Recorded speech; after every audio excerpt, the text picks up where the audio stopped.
The road was narrow, wet and rutted, the kind of lane that turned even modest transport into a test of loyalty.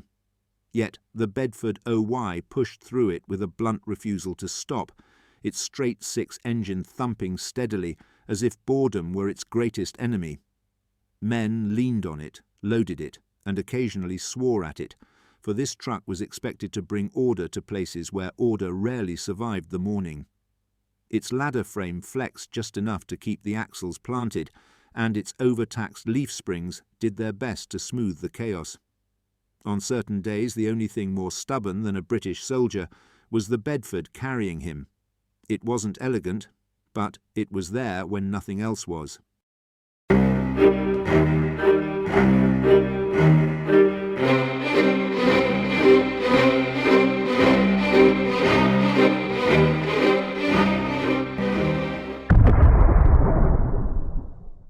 Britain entered the Second World War with a problem so ordinary it was nearly embarrassing: not enough trucks. The army had relied for years on a patchwork of civilian lorries, press-ganged into service and asked to behave like military equipment. They creaked, groaned, and often failed.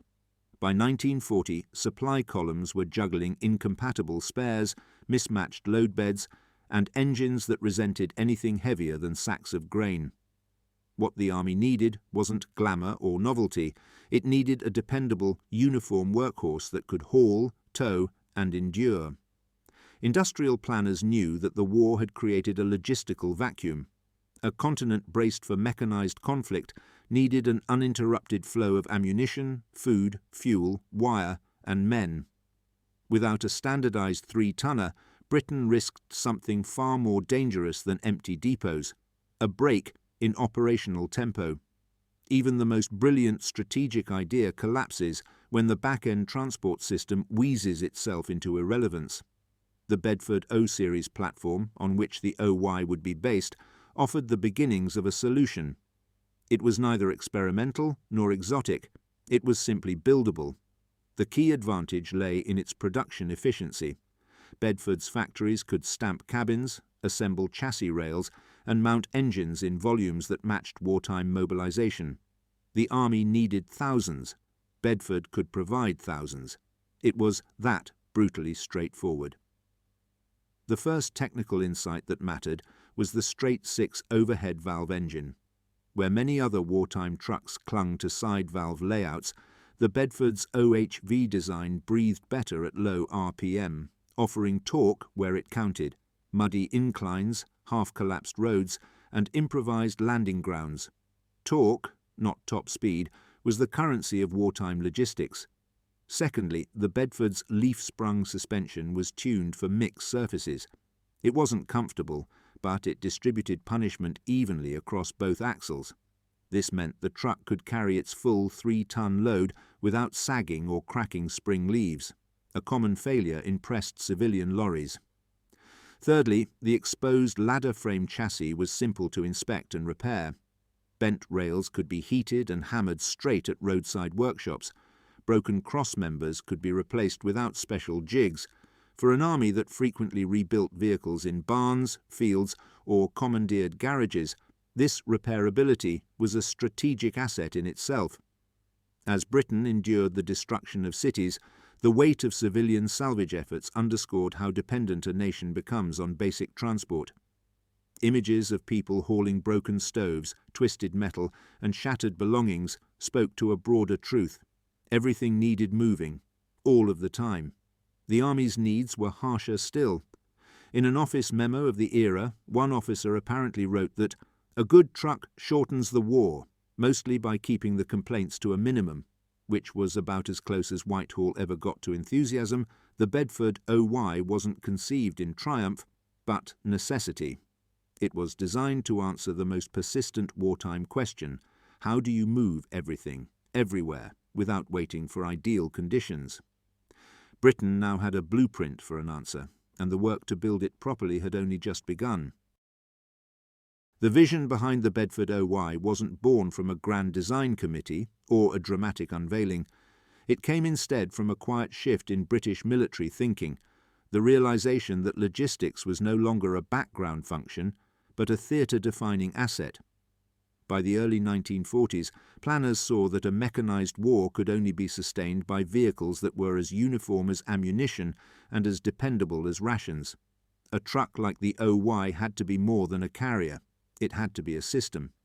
This shift began in offices and workshops where military engineers worked alongside Bedford's designers in Luton. The objectives were deceptively simple. First, create a truck that mechanics could understand in minutes. Second, ensure the vehicle could be built quickly by workers who might only have a few months' experience. Third, design it so a driver with rudimentary training could use it without destroying it. These were not abstract goals, but doctrinal necessities resulting from Britain's transition to mass-mobilized warfare. In terms of engineering philosophy, one core idea governed the OY's design language: tolerance. Not delicacy, not refinement, but tolerance. Every component needed a margin of forgiveness. Harsher petrol, rougher handling, and uncertain maintenance routines all had to be factored into its operational life. This requirement drove the selection of the 3.5-litre OHV engine, not because it was cutting edge, but because its broader torque curve and generous bearing surfaces made it unusually durable under strain. The Army didn't need speed, it needed persistence. Another crucial insight was modularity. Bedford realized that if axle assemblies, brake components, and cabin structures could be shared across multiple variants, supply chains would shrink dramatically. The OY was therefore envisioned not as a single design, but as a family: GS trucks, water tankers, wireless bodies, ambulances, and more, each built on the same underlying principles. This modular approach reduced training time and simplified spares inventories, which became invaluable as British forces spread from the UK to North Africa, the Middle East, and eventually mainland Europe. The third technical element was accessibility. The bonnet opened wide, the engine sat far enough forward to be reached from both sides, and lubrication points were positioned so that hurried crews could service the truck without dismantling half the front end. In military doctrine, this mattered. The more accessible the machine, the more it could support rapid operations. The OY was built so that even a field medic pressed into driving duty could find the dipstick without asking for divine intervention. Doctrinal debates at the time focused on whether Britain should prioritize heavier, more specialized vehicles or a universal medium truck that could handle almost any role. The OY became the practical answer to these arguments. Specialization was expensive and slow. The OY promised the gift of flexibility. A single robust platform could be adapted to solve dozens of logistical problems at a pace that matched operational reality. Doctrine met pragmatism, and pragmatism won. One engineer reportedly said that the real test of the OY would be whether a cold, tired corporal could fix it with a boot, a spanner, and questionable language, a goal the design team pursued with suspicious enthusiasm. As the vehicle's concept solidified, so too did its place in the Army's plans. The OY was no longer a workaround for shortages. It was becoming the centerpiece of a logistical doctrine that recognized mobility as Britain's lifeline. What remained was to marshal industry into producing it at the scale the war demanded. The build of the Bedford OY was not a single, elegant production line humming in harmony. It was a fragmented industrial orchestra, set across factories that had been retooled, repurposed, or improvised to meet the demands of a nation at war. Luton was its centre, but its veins extended into subcontracted plants, hastily expanded workshops, and civilians retrained to assemble components under the pressure of nightly air raids. Every finished truck carried the fingerprints of a workforce learning on the move. The first challenge was steel. The OY's ladder chassis required high-quality rolled sections, yet wartime rationing meant Bedford had to refine its casting and machining processes to get maximum use from limited material engineers, adjusted heat treatment schedules, so the frame rails had just the right blend of resilience and rigidity. The goal was clear: a chassis that could twist without cracking, flex without deforming, and shrug off loads heavier than the manuals politely claimed were acceptable. The second challenge lay in the engine build. The 3.5-litre OHV unit demanded precision, boring, crankshaft balancing, and valve seating done to tolerances that couldn't slip, not even when machine tools had been running continuously for weeks. Bedford's solution involved a rotating calibration team, floating between factories to ensure that every block, head and crank met the same tight specifications. Engines built at different plants were interchangeable. That uniformity was an engineering victory in itself. A third, equally important issue was the electric's wartime copper shortages forced clever substitutions.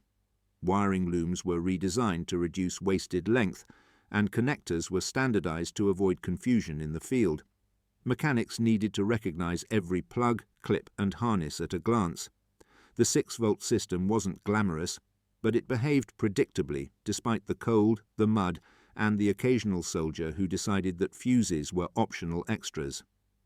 On the assembly floor, the OY took shape with deliberate simplicity. The cabin, pressed in sheet steel, was attached first. Its squared-off design allowed faster welding and easier panel alignment. Next came the powertrain, slid into place, and mated to the gearbox with a procedure so refined that workers could complete it in minutes. After that, axles were bolted in, brake rods adjusted, and the truck finally sat on its wheels, usually by mid-afternoon of its assembly day. Each component told a small story of adaptation.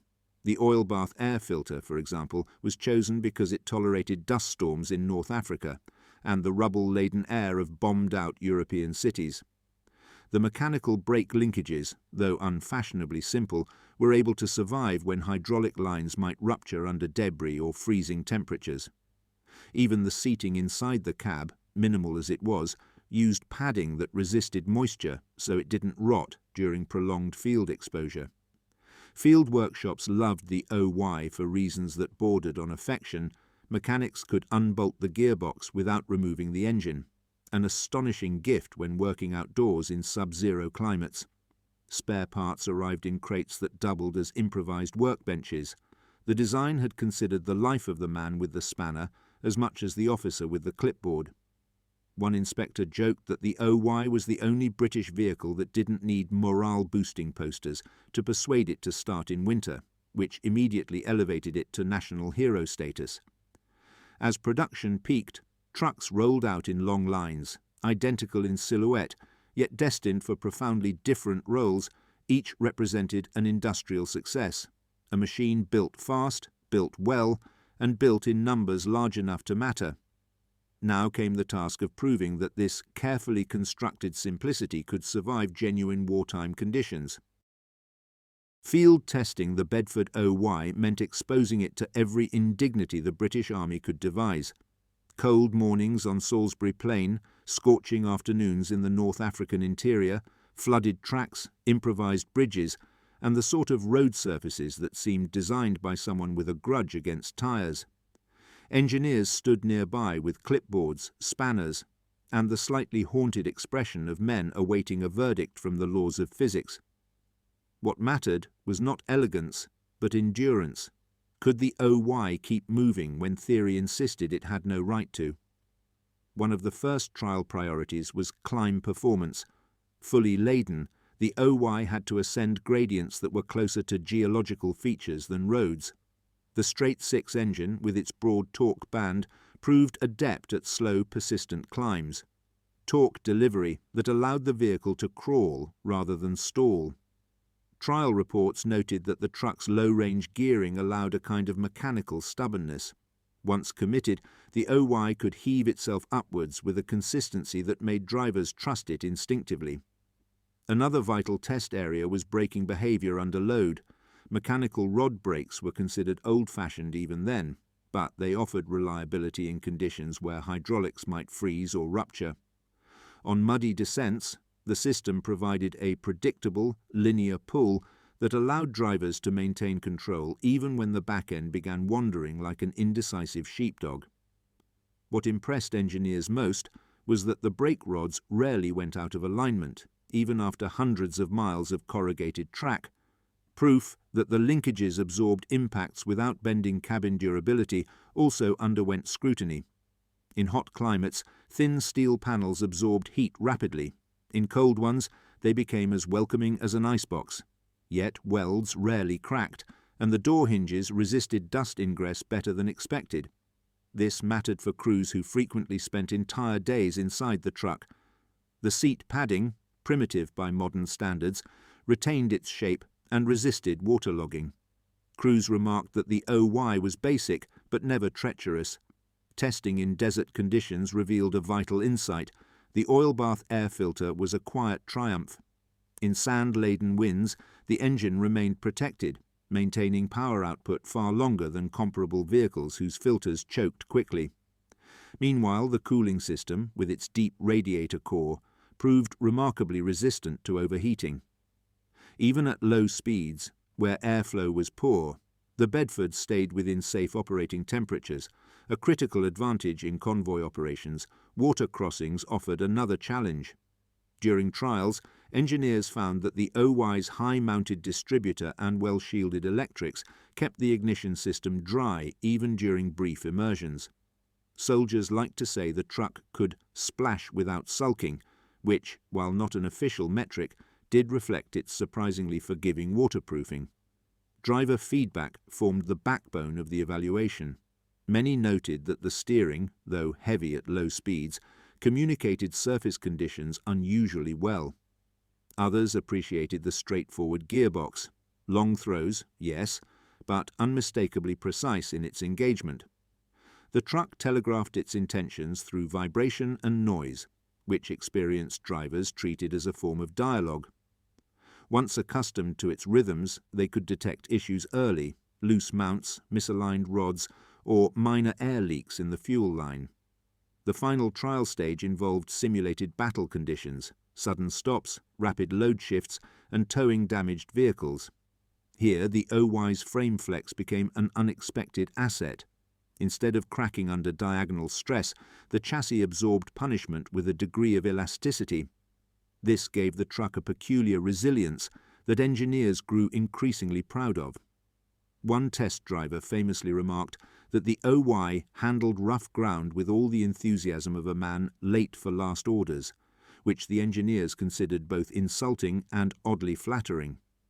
By the end of testing, the Bedford OY had done something rare. It exceeded the pragmatic expectations set for it. It wasn't nimble, elegant, or fast, but it was tenacious. And that tenacity would shape its real-world performance once the chaos of full-scale warfare put every assumption to the test. The Bedford OY entered wartime service without ceremony, and within weeks it had become something more than a vehicle. It was a pressure valve for overstretched supply lines, a moving link between depots and frontline units, and a quiet corrective to years of logistical improvisation. The breakthrough came not from dramatic victories, but from thousands of uneventful miles, roads cleared, positions resupplied, retreats made orderly instead of chaotic. That, in war, is what success actually looks like. Its first major test in theatre revealed the strengths that would define it. During the campaigns in France and Belgium, British forces found themselves engaged in rapid manoeuvres across unpredictable terrain. Supply columns depended on trucks that could restart after long stops, move through soft ground, and handle loads consistently heavier than they were rated for. The OY performed these tasks with a steady reliability that surprised even its advocates. Its OHV engine, designed for tolerance rather than refinement, showed an ability to pull through mud and light flooding long after rival trucks had bogged down or overheated. One key breakthrough was its fuel economy under strain. Although no wartime truck could be described as frugal, the OY consumed noticeably less petrol than heavier types while still managing equivalent payloads. This mattered immensely during the fluid retreats and reorganizations of 1940, when fuel convoys were scarce and distances unpredictable. A convoy of OYs required fewer tankers to support them, a small advantage that grew into a significant operational benefit. Another success was its role in towing and recovery. The Bedford's robust chassis and flexible frame allowed it to extract smaller vehicles that had slipped off embankments or become trapped in cratered roads. Field commanders quickly recognized the OY as a dependable auxiliary recovery platform. Even without specialized equipment, an OY with a rope and an optimistic corporal could haul stranded light armor or artillery just far enough to save valuable kit from abandonment. Yet the OY was not immune to shortcomings. The first was braking performance when descending long, wet hills with overloaded cargo. While the mechanical system was reliable, it demanded considerable physical effort and foresight from drivers. Those who misjudged a gradient could find the pedal resisting them with the obstinacy of a stubborn mule. Engineers recommended more frequent brake adjustments, but field crews often lacked the time or tools to do so properly during rapid withdrawals. A second, more subtle issue lay in the gearbox. Though robust, its long throw action made quick shifts challenging, especially for inexperienced drivers. In high-pressure retreats or sudden repositioning orders, missed gears cost moments that felt far more significant under fire. Training manuals emphasized timing and mechanical sympathy, yet the reality was that new drivers often fought the gearbox before mastering it. Despite these flaws, the overall verdict was overwhelmingly positive. The OY provided something the Army hadn't enjoyed in years: predictability. It moved when told to, carried what it was given, and tolerated more abuse than its design papers ever promised. This dependability proved invaluable in the post-Dunkirk reorganization, where Britain rebuilt its army with a newfound appreciation for vehicles that didn't demand constant attention. Finland's Lapland War offered an additional glimpse into the truck's surprising versatility. The harsh northern climate punished vehicles mercilessly, yet the Bedford design's tolerance of cold starts and low-grade fuel earned it quiet praise among operators. The truck adapted to a theatre it had never been designed for, an unintended validation of its inherent resilience. One officer summed it up perfectly by saying the OY never excelled at anything except the things that actually mattered, a line that accidentally became its most accurate review.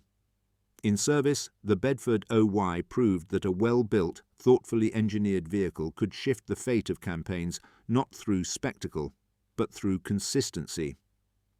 What emerged now were the consequences, intended and otherwise, of putting such a machine into a world that relied increasingly on movement. The Bedford OY's impact extended far beyond the duties recorded in operations logs and after-action reports. Some consequences were never intended, others never even predicted, yet all of them rippled through wartime Britain and its allies with a quiet but unmistakable force. The truck's very existence altered how supplies flowed, how depots were organized, and how armies thought about mobility. What began as a straightforward 3-tonner became a subtle but powerful shaper of wartime life.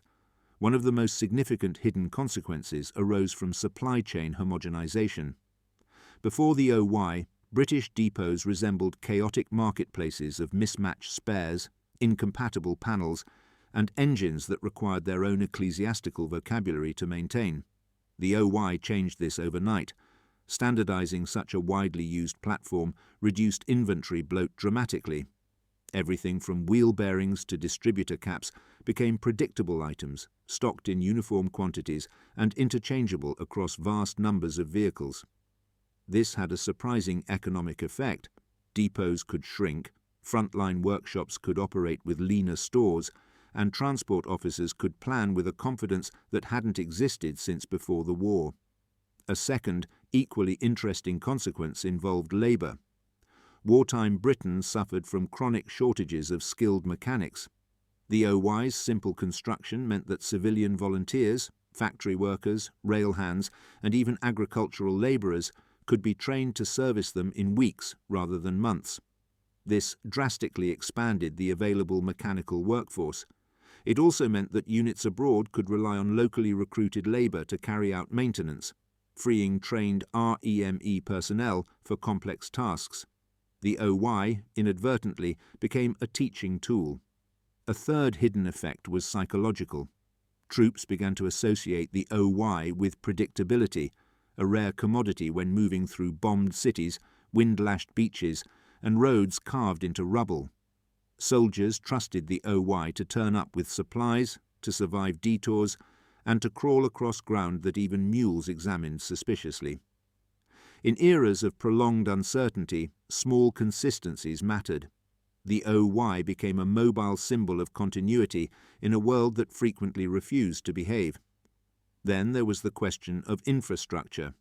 The Bedford's moderate width and wheelbase allowed it to negotiate narrow European streets and makeshift wartime roads without demanding reconstruction efforts. Bridges rated for low tonnages accepted the OY without protest. This subtle advantage meant thousands of routes remained viable during the advance through France and the Low Countries, roads that heavier Allied trucks simply couldn't use. The OY didn't just travel across infrastructure, it preserved it. There were less flattering consequences too. The truck's very reliability encouraged overloading quartermasters, always tempted to push capacity, routinely stretched the OY beyond its nominal 3 tons. Over time, this practice accelerated wear on spring hangers and brake linkages, doubling the maintenance burden in some units. Reports from Italy noted that overloaded OYs struggled on sustained inclines. What the design allowed, human nature abused. International use produced further unintended outcomes. In certain theatres, the OY displaced local transport economies. Its efficiency reduced the demand for civilian carts and small hauliers, destabilizing wartime labour markets. These effects were rarely recorded in official documents, yet they were felt by communities that saw traditional roles disappear almost overnight. Meanwhile, logistical planners noticed something fascinating. The OY encouraged doctrinal boldness. Commanders who might previously have hesitated to advance for lack of stable supply now found themselves emboldened.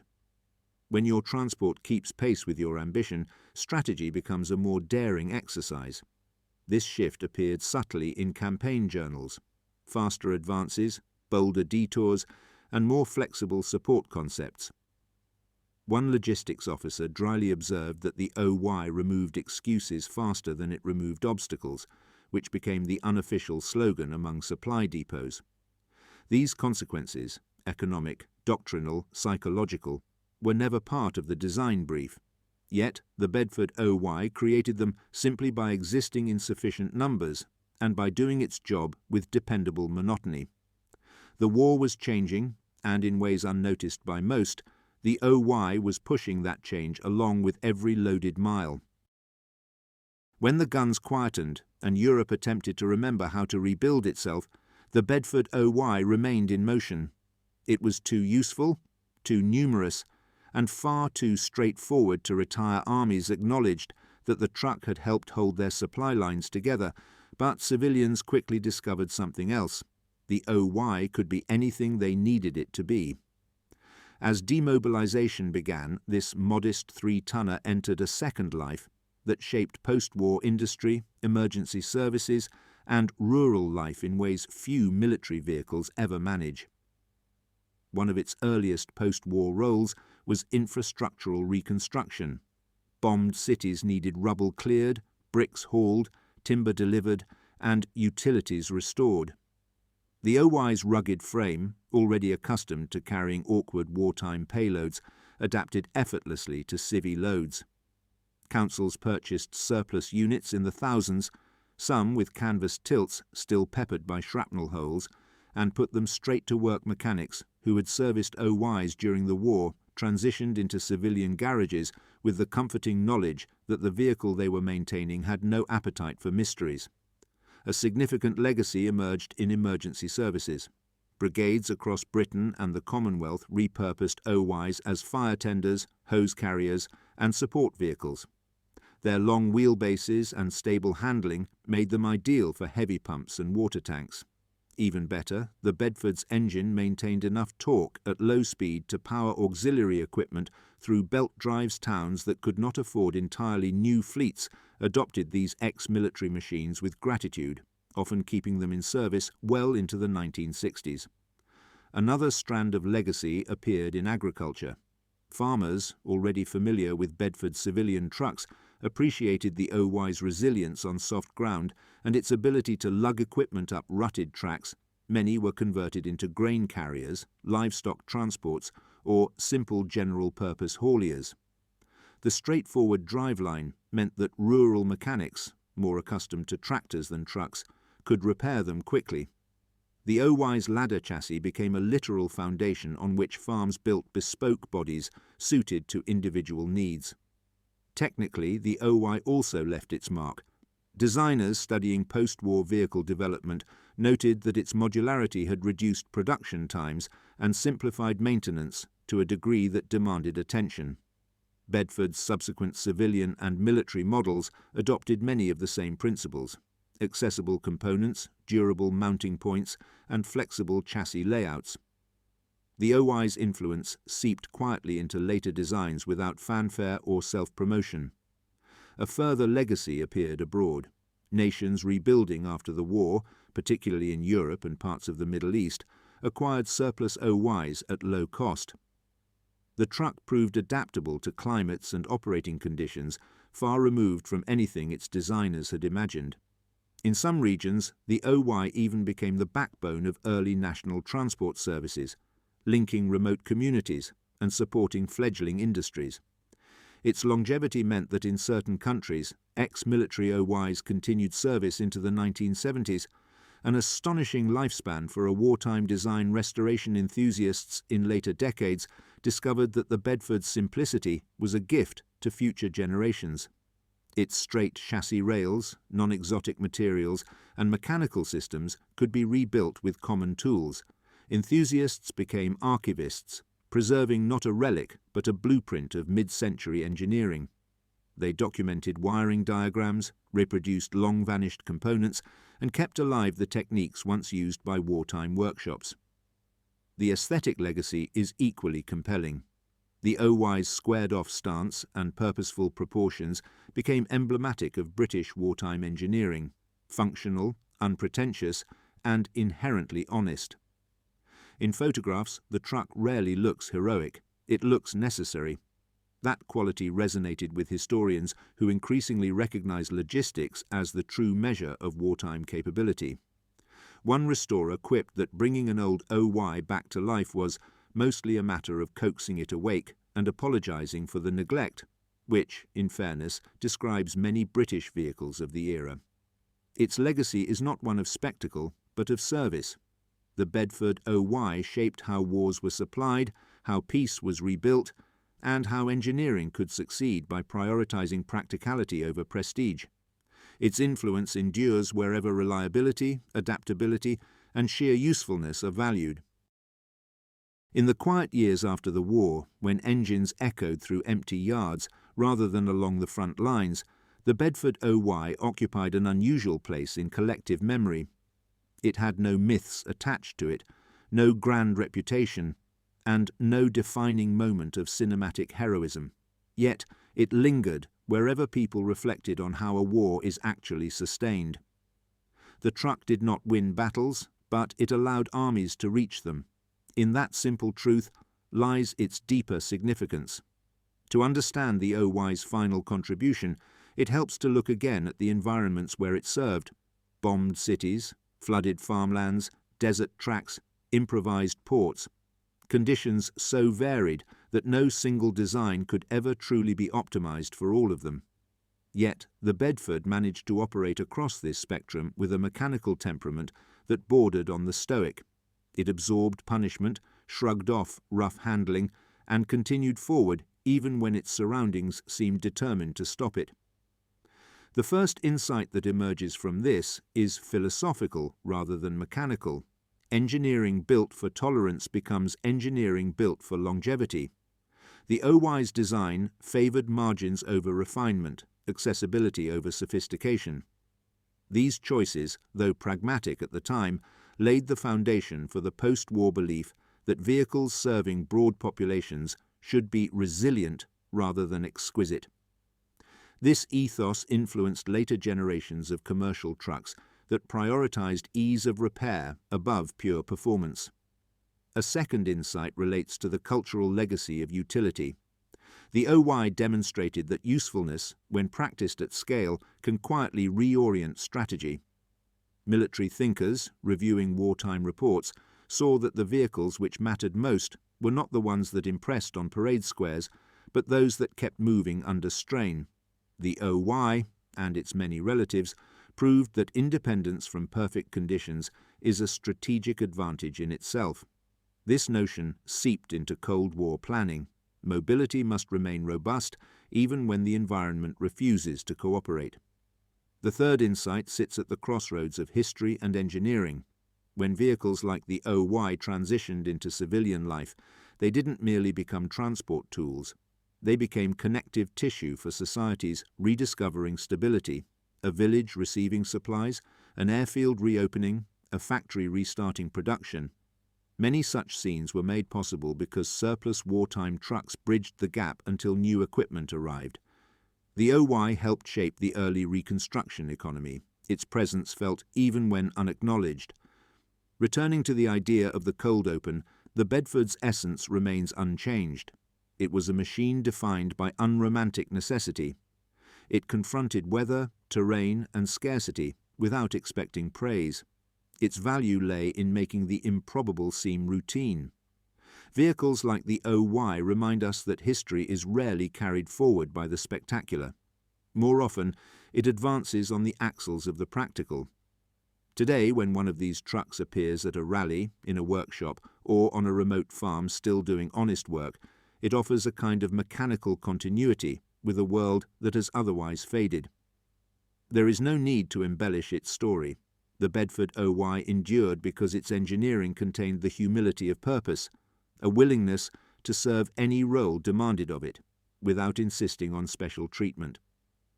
One historian once noted that the Bedford OY was never asked to be remarkable, only reliable, and it exceeded that brief for decades, which remains the most fitting epitaph it could receive. The Bedford OY was not the loudest machine of its era, nor the fastest, nor the most celebrated, but it was one of the most essential, and its legacy endures wherever lives and industries depend on something that simply keeps going.